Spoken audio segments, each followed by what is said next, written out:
Right. Hey guys, Wayne Fillmore. So let's just jump straight into this. Been seeing a lot of videos lately from a lot of black people leaving the faith, and they are leaving Christianity for information that is just completely false. If they took even about 5 minutes of their time to actually do some scholarly, academic, historical research, they might come to the conclusion that they're looking for. But I've been noticing that a lot of black people are leaving the faith because of misinformation. They're not properly going out and digging and investigating into the truth, let alone, I personally don't think they want the Bible to be the truth. They don't want Jesus to be the way, the truth, and the life. But thank God the evidence is in our favor. So for the last couple of months or weeks, I actually haven't been digging into history as far as Christianity is concerned. I've been focused strictly on the science. But I think I'm going to dive into historical claims and truths and evidences for the Bible, archaeological stuff like that, a little bit more for some of my viewers who are watching. And this stuff needs to be refuted heavily. This stuff that's going around Facebook and YouTube and Instagram, where people are spreading falsehoods about the Christian faith, Christian history, and Christian writings. And this stuff is so easily accessible to the public. You don't need to be an ancient Near Eastern or New Testament scholar so you can refute this stuff.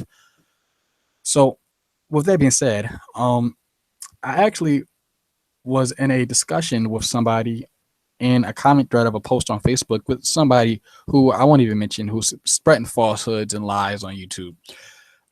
And this one person replies to my comment and he says, "Hey, look at Judges 21:20.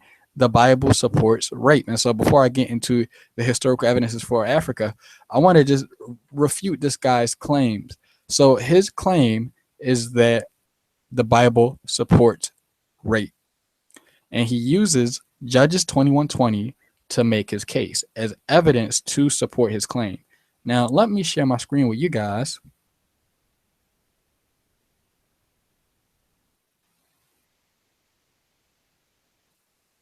So now I'm screen sharing right now. And here is the Bible. This is the ISV version, which is one of the best translations we have. I would say, translated by Gleason Archer. He was on the committee of the board that translated this Bible, and this guy quotes Judges 20. This is, yeah, I think 21:20. Yep, Judges 21. And he quoted 21:20. Now let me take you back to 19. Now, as a matter of fact, let me take you even farther than that. I'm going to take you back to 21. This is chapter 21. So if you look at the frame of reference, this whole chapter is talking about the people of Israel. It says, now the people of Israel had taken a vow in Mizpah that went like this: not even one of us will give his daughter in marriage to a descendant of Benjamin. So the people went to Bethel, sat before God until dusk, where they cried out loud and wept bitterly. Why, Lord God of Israel, they asked him, is one tribe missing from Israel? The next day, the people got up early, built an altar, and offered burnt offerings and peace offerings. The Israelites asked themselves, who didn't come up in our assembly in the Lord's presence from among all of the tribes of Israel? They had taken a solemn oath concerning those who didn't come up to meet with the Lord at Mizpah that they will certainly be executed. But the Israelites were mourning for their relatives in the tribe of Benjamin. They announced, one tribe had been eliminated from Israel today. What can we find, or what can we do to find wives for the survivors who remain, since we've already taken oath in the Lord's presence not to give them any of our daughters in marriage? Okay, so do you guys see what's going on? They asked, what one group of the tribes of Israel didn't come to meet the Lord at Mizpah? It turned out that no one had come to the encampment from Jabesh Gilead. Since they took a census of the assembly, not even one of the inhabitants of Jabesh of Gilead was in attendance. So the congregation sent out 12,000 of their valiant soldiers, issuing these orders to them: go and attack the inhabitants of Jabesh Gilead with swords. including the woman and the little ones. You're to completely destroy every man and every woman. Okay. So in verse 8, we're looking at right here, right? From verse 8 all the way to 11, look at what it says. It says that this was a decree that was given to them, where the congregation sent out 12,000 of their soldiers. Did it say God sent out 12,000 of their soldiers? Did it say God told them to go out and kill these people? No. It says the congregation sent out 12,000 of their valiant soldiers. This is not God telling these people what to do. These are these people telling each other what to do. These are humans. Just like we have legislative law and morality in America and all these other countries that we have today, we have people executing orders. Like the military, there's a top guy in the military who he makes an order, and the order goes down the line of the other humans, and they obey. That's how these things work. We don't have God run our military. We have humans run our military. And so going down the line, it says, go and attack the inhabitants of Jabesh Gilead with swords, including the women and little ones. You're to completely destroy every man and every married woman. They discover among the inhabitants of Jabesh Gilead 400 young virgins who hadn't had sex with a man, and they brought them to the encampment of Shiloh, in the territory of Canaan.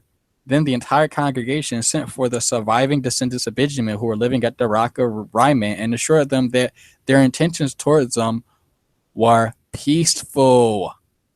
Okay? So the people from the tribe of Benjamin are looking for virgin wives, and these virgin women are taken from this place that they're at, and they're brought over to the land of Canaan, which is no. They're brought over to Israel. I'm sorry. They're brought over to Israel, and the tribe of Benjamin goes down there, the survivors, and it said, so the survivors of the tribe of Benjamin returned at the time, and the Israelites gave them the woman whom they had kept alive from the raid on Jabesh Gilead. Even so, there weren't enough for them. Okay? The people felt sorry for the tribe of Benjamin because the Lord had broken one of the tribes of Israel. So the elders of the congregation asked, what will we do to obtain wives for the survivors, since the women of Benjamin had been devastated? Okay, so even reading down the passage, reading down the line, has anybody gotten raped yet? I mean, even in verse 13, it says their intentions were peaceful. What I'm seeing is matchmaking. So obviously what this guy is saying, he doesn't know what he's talking about, but let's give him the benefit of the doubt. Let's keep reading until we get to 21. So, but we can't give them wives from our own daughters since we've taken a vow, blah, blah, blah. So they concluded, look, there's a festival to the Lord every year in Shiloh on the north side of Bethel, south of Labania, or whatever this is, and on the east side of the highway that runs from Bethel to Shem. So they told the descendants of Benjamin, go and hide in the vineyards, watch when the unmarried women from Shiloh come out to participate in the dances. Then come out of the vineyards, and each of you grab a wife from the unmarried woman from Shiloh, then go back home to the territory of Benjamin. If their fathers or brothers come complaining to us, we'll tell them, be generous, give them to us voluntarily, because we didn't take anyone to be a wife for the men of the tribe of Benjamin as a result of the battle.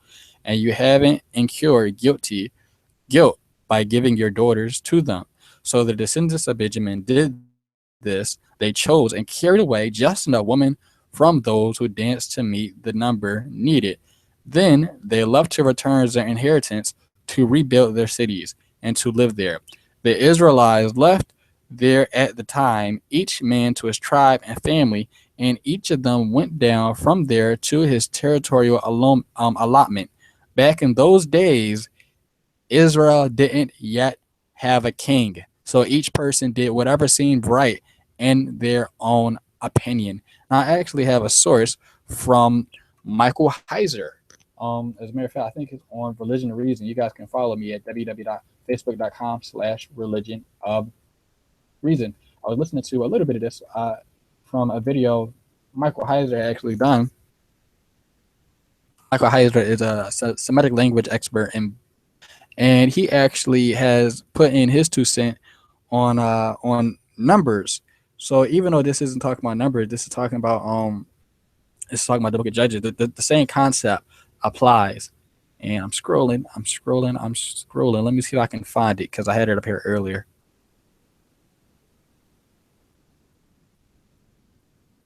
Loading.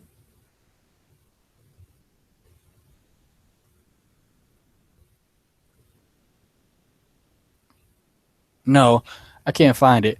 But even if you look at the verse, you see matchmaking, and basically the point that Michael Heiser made, and I'm just remembering this off of memory. But the point in case is this: if you were a virgin and you became married to somebody who was from the tribe of Israel, you had protection. And so that's why they would tell the fathers and the brothers, just generously allow us to marry your daughter because she'll have protection. She'll be safe from all these other tribes and stuff. They're trying to kill us. They weren't raped. So that's number one. And number two, in verse 25, if the guy would have kept on reading, it says, back in those days, Israel didn't yet have a king. So each person did whatever seemed right in his own opinion. So his point in case, his whole argument was that the Bible supports rape. But verse 25 says, no, no, no. These laws and etc. They didn't come from God. These were the opinions of the people of that day because they didn't have a king. And secondly, he's wrong because nothing in the verse or in the chapter implies rape. You have matchmaking where these people who didn't have wives, they went and took wives for themselves who were virgins. So it wasn't like these were married women or anything like that who had a family. These were women who were virgins who were looking for protection. And as what happens is when you became married to an Israelite as a woman, you got all the benefits that an Israelite would get because you and that Israelite became one. It's like when you go out and you get a property, you and your wife, if you're a guy, you and your wife own that property together. You both have ownership over that property. And so by marrying the Israelites, they both had ownership over that protection. They shared in that protection the Israelites had. And so that's why it would be more beneficial to marry somebody in the house of Israel than somebody else because you benefited from that protection. The thing that they weren't supposed to do was they weren't supposed to marry the daughters of Benjamin. And as you can see, if you keep on reading up in the chapter like I did from the beginning, the thing they did wrong wasn't the fact that they married. It wasn't the fact that they raped the woman. It was the fact that they married them and they took an oath that they weren't going to marry them. So that's the point in case. Now, I'm going to keep on going into this Bible study / evidential case. And I want to actually show you guys something else. One of the real big claims that these Afrocentric black conscious people make is that the Bible was written by white people, or I saw one claim that the New Testament books were actually arranged by the Roman Catholic Church.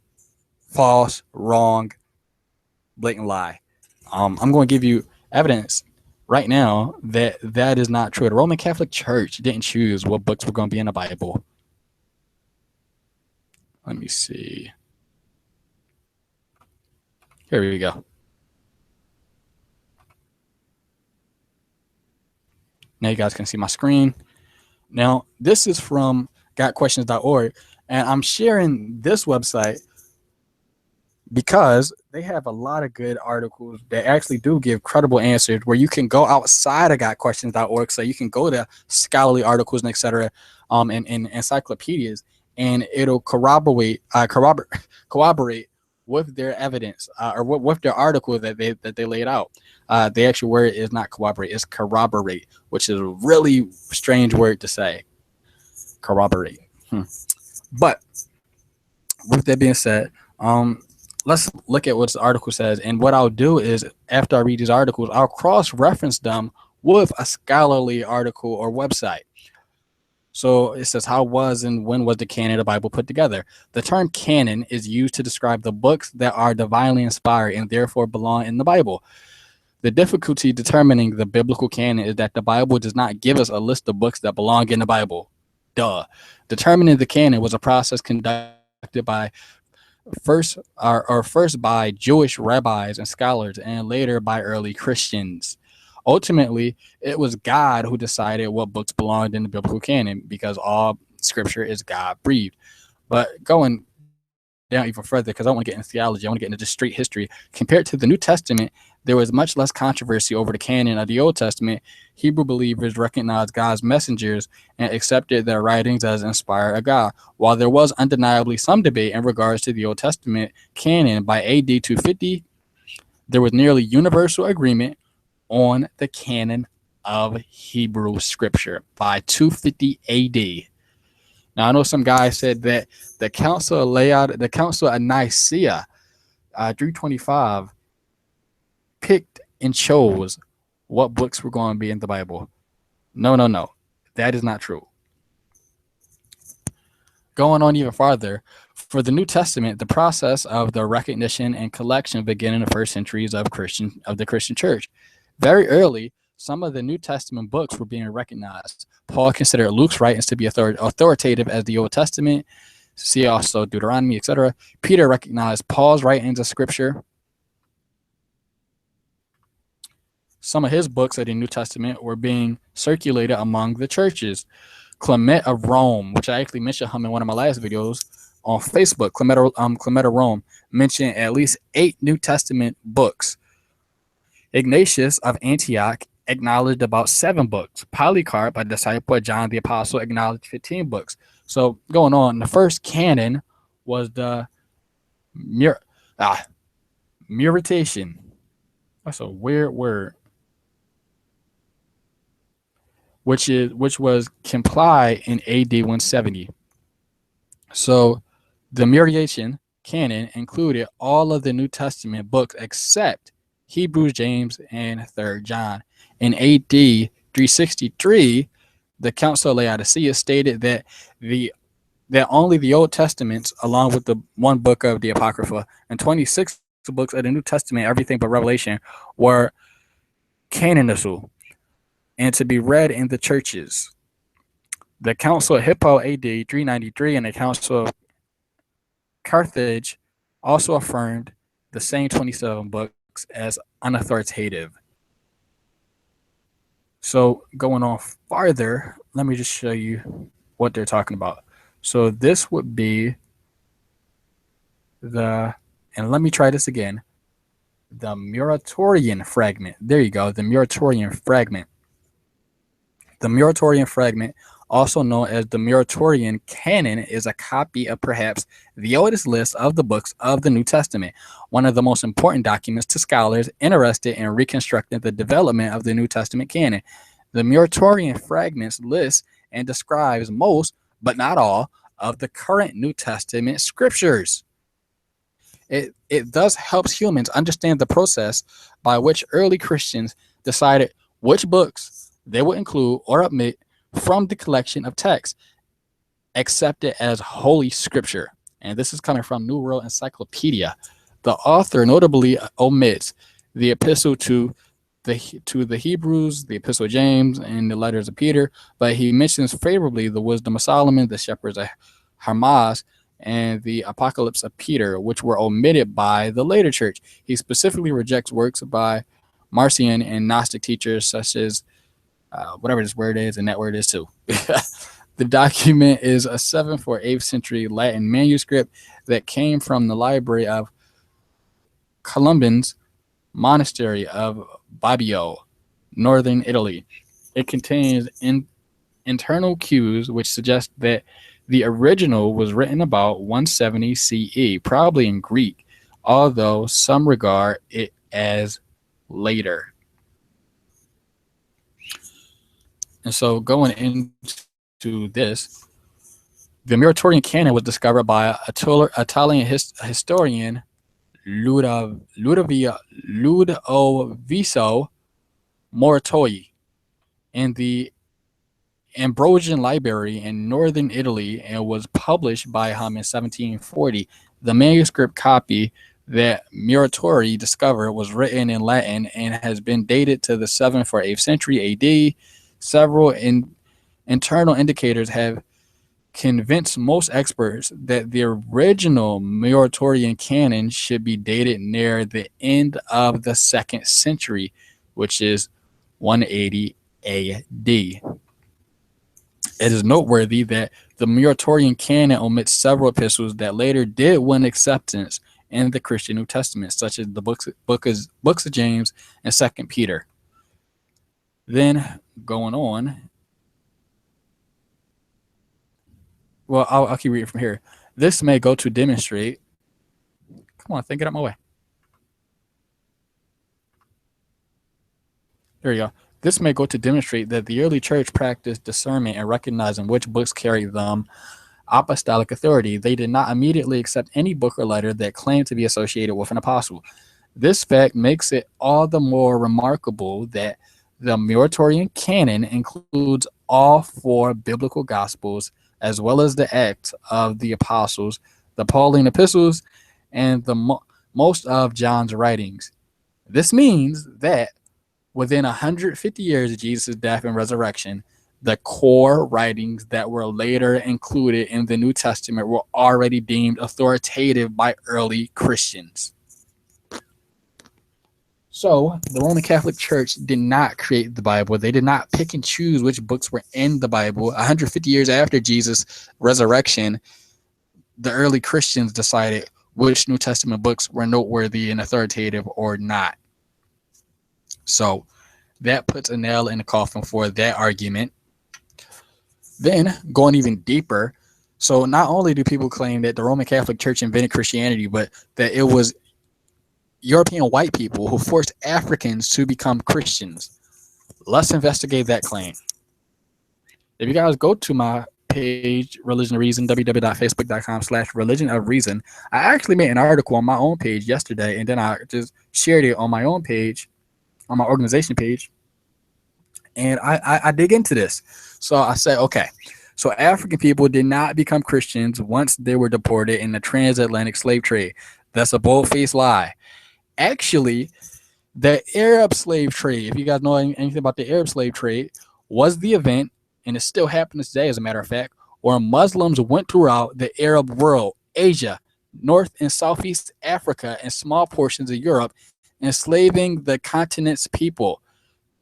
20 million African Christians murdered, slaughtered, and genitally mutilated in the name of Allah for 14 centuries, and still going on today, i.e. ISIS. Compared to the European transatlantic slave trade, which was only carried out by the help of Muslim slave traders like Tipu Tip. Tipu Tip was a very famous Muslim slave trader that only lasted almost 3 centuries, 246 years. So what I'm saying is the Arab slave trade was an event that has went on for 14 centuries. All right. The transatlantic slave trade only went on for about 3 centuries, 246 years. So if you want to say who the original slave traders were, they were Arab Muslims and not white people. Muslims have been capturing slaves, pillaging, raping, and claiming cities for 11 centuries more than Europeans. John Azuma, who's an African scholar, writes in his book, My Neighbor's Faith, and this is who's an African scholar. Consequently, millions of traditional African believers were slaughtered and tens of millions reduced to slavery. Where? In West Africa. There were Christians already in Africa prior to the 1600s. Actually, most of these African Christians were already knocked off or killed from the slave trading of Arab Muslims. So it wasn't Christianity that was forced on Africans. It was Islam. Know your history. This picture right here on the left, and I'll put a citation right here. This is a picture of a British colonial officer with Islamic slave trader Zanzibar. On the far right is Hamad bin whatever. So when it says bin, as my friend General said, it just means son of. But his common name he went by was Tipu Tip. He was the most notorious Islamic slaver to ever live, and he died in 1905. So there you have it. But I did more research. Actually, let me see. In his book, The Early Church in Africa, Dr. John Mabidi outlines the fact that the message of Jesus penetrated Africa before it ever reached Europe. He says Christianity in Africa is so old that it can be rightly described as an indigenous, traditional, and African religion. And then, even in the Bible, you have the conversion of the Ethiopian eunuch described in the book of Acts. Predates the Apostle Paul's first missionary journey into Europe by a number of years. There is clear historical documentation of the church in Africa by the 3rd century. Christianity was the dominant religion in North Africa, and most notably Egypt. And so, actually, this is another source. This isn't me. This is my Facebook page. This is another source. But watch how they actually validate what I said. Some ask, well, didn't Christians start perpetuate and defend American slavery? First of all, slave trading was not introduced to sub-Saharan Africa from Europe. Arab Muslims had been conducting a slave trade for hundreds of years before Europeans arrived on the west coast of Africa.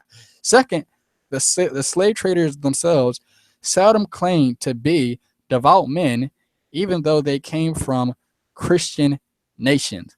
In contradiction to this perception stands the life of a white Englishman named William Wilberforce. So William Wilberforce, he led the fight against the slave trade in Parliament.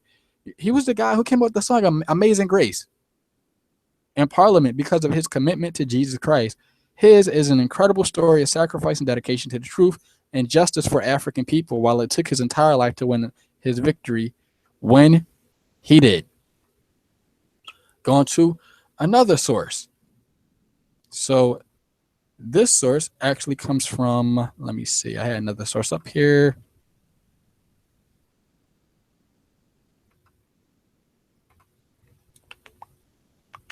I'm looking.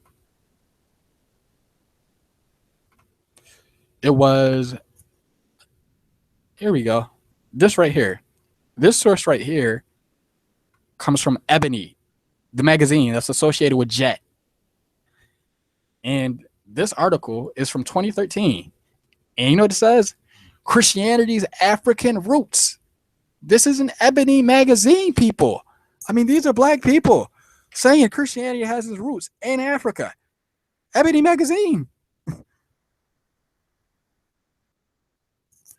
But this is what this is basically what in the middle of the article, the person who wrote it, they said, but long before colonialism and slavery, Africans were preaching Christianity. We know that Christianity has had long history in Africa itself, predating any kind of European influence.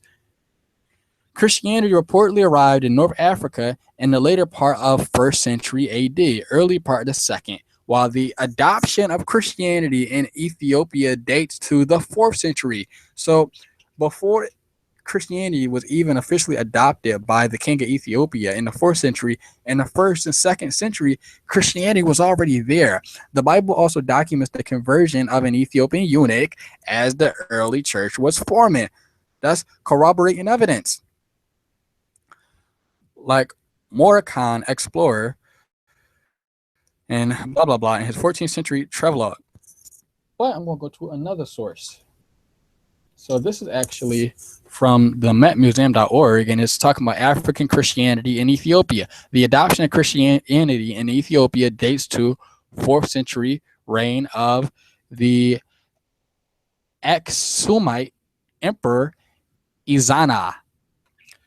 Aksum's geographic location at the southernmost edge of the Hellenized Near East was critical to its conversion and development. The kingdom was located along major international trade routes through the Red Sea between India and the Roman Empire. The story of Esna's conversion has been reconstructed from several existing documents. The ecclesiastical, oh, the ecclesiastical histories. These are some crazy words of Rufinus and Socrates, Scalacius. Both recount how what the hell who names these people? Fru Frumentus, a youth from Tyre, was shipwrecked and sent to the court of Axum. And then it says this guy Frumentus sought out Christian Roman merchants, was converted, and later became the first bishop of Axum. At the very least, this story suggests that Christianity was brought to Axum via merchants. Ezana's decision to adopt Christianity was most likely influenced by his desire to solidify his trading relationship with the Roman Empire. Christianity afforded the possibility of unifying the many diverse ethnic and linguistic peoples of the Aksumite kingdom, a goal as Ezana's leadership. Aksum was one of the earliest states to develop a coin system in order to service its sophisticated and prosperous economy. Emperor Ezana was the first world leader to put the cross on coins that are the earliest examples of Christian material culture from Ethiopia. Another source. Before King Ezana, whose kingdom was called Axum, embraced Christianity for himself and decreed it for his kingdom, his nation had already constituted a large number of Christians. During the persecutions of Diocletian, 284 to 305 AD, commerce like Adolius along the Red Sea served as sanctuary for Christians in exile, and the Christian faith began to grow rapidly in these areas. Pagans still compromised the religious majority at this time, but as historian Kevin O. Mahoney argued, the Christian faith first took root in the upper social classes and gradually spread downwards to become the religion of the people. So Christianity was a sophisticated religion where you needed to be educated in order to become a Christian because you needed to be able to read the text. Such was the religious climate that Saint, whatever this guy's name is from the last page, faced when his ship was pillaged by the native Ethiopians at the start of the 4th century. The Ethiopian king spared his life, and Frumentus received a place of honor at the royal court. In this position, he nourished the Christian faith by locating Christians and helping them find places of worship. He also educated the king's heir, Ezana, and converted him to Christianity. Do I need another source? Christianity in Ethiopia dates to the 1st century AD, arguably the first nation in the world to accept Christianity. The other nation to debate this being, and this long tradition makes Ethiopia unique amongst sub-Saharan African countries. I think I have pretty much demonstrated my case. So it was not white people who forced Christianity on African people. African people were Christians hundreds of thousands of years before white Europeans even stepped foot on Africa. It was the freaking religion of the nation in the 4th century. So actually, Africa became a Christian nation before Rome did, before Constantine made it the official religion of the land in Rome. So I basically made my point. Where these people are getting that Christianity was forced on us by these evil white people, and we only knew Jesus because of these evil white people, because these evil white people made Jesus. Well, I actually demonstrated no. The Catholic Church did not have anything to do with what books went into the Bible. The early Christians already did that amongst themselves 150 years after Jesus resurrected. And also, on top of that, the Bible is an ancient Middle Eastern Asian book, because we consider Middle East Asian. The Bible is not a European book. Christianity actually stepped foot in England, I think it was in 126 AD. So that's that. Where these people are getting this from, I got no idea. they really need to do some scholarly, uh, you know, research and look into their own claims. But if you know somebody who needs a video like this, share this around. Get this out. Get this information out there. I'll make a bibliography of the information out that I went through, and you guys can share this information from the bibliography with people who you know who keep on making these demonstrably false claims. Christianity is not a white man's religion. Christianity started in the Middle East and is actually still spreading today. Uh, as a matter of fact, there's a whole bunch of Muslims right now in Arab countries that are getting saved and becoming Christians now because they're saying they're having dreams where they're seeing Jesus. Not saying this is 100% true, but this is what is being reported. So just pray for those people. Get this information out there. It really breaks my heart when people leave the Christian faith for reasons that are just demonstrably false, just blatant lies. Obviously, these people haven't done a research. As far as I know, these lies basically picked up around the 1800s after slavery was abolished, and basically black people, of course, they weren't scholars and they still had bitterness in their heart from slavery, and so it was between them saying that they didn't want the white man's book, right? Because remember, like you're thinking about like just about 11 centuries ago, right? Um, their ancestors were Christians, but the slaves who were free, they were so disconnected from the culture that they originated from in Africa, they wouldn't have known that their ancestors were Christians because they're so far disconnected. And so, of course, these people not knowing, being ignorant, unfortunately, they had bitterness in their heart towards Christianity, not even knowing Christianity is their home religion. So you had a group of people split and say Christianity is the white man's book. And then in the 1800s, there was a guy named F.S. Cherry, where we trace back, we actually think he might have been one of the first people to have a black Jew church, where he said that it's black people who are Hebrews. Now, that's not true. That is demonstrably false as well. But we see that there was a split where black people didn't know as much about Christianity as they should have known. They should have known where Christianity started in the Middle East. They should have known that Ethiopia was one of the first Christian nations. They should have known this stuff, but they didn't know this stuff because they were so removed from the culture in the time, just like us today don't know this stuff because we ourselves are so removed from the culture and the time. So this is my video on that. If you guys have any questions or comments or concern, leave them in the comment section below. You can put them in the chat section, but the chat section will disappear as soon as I close the video. And as always, good luck and good night.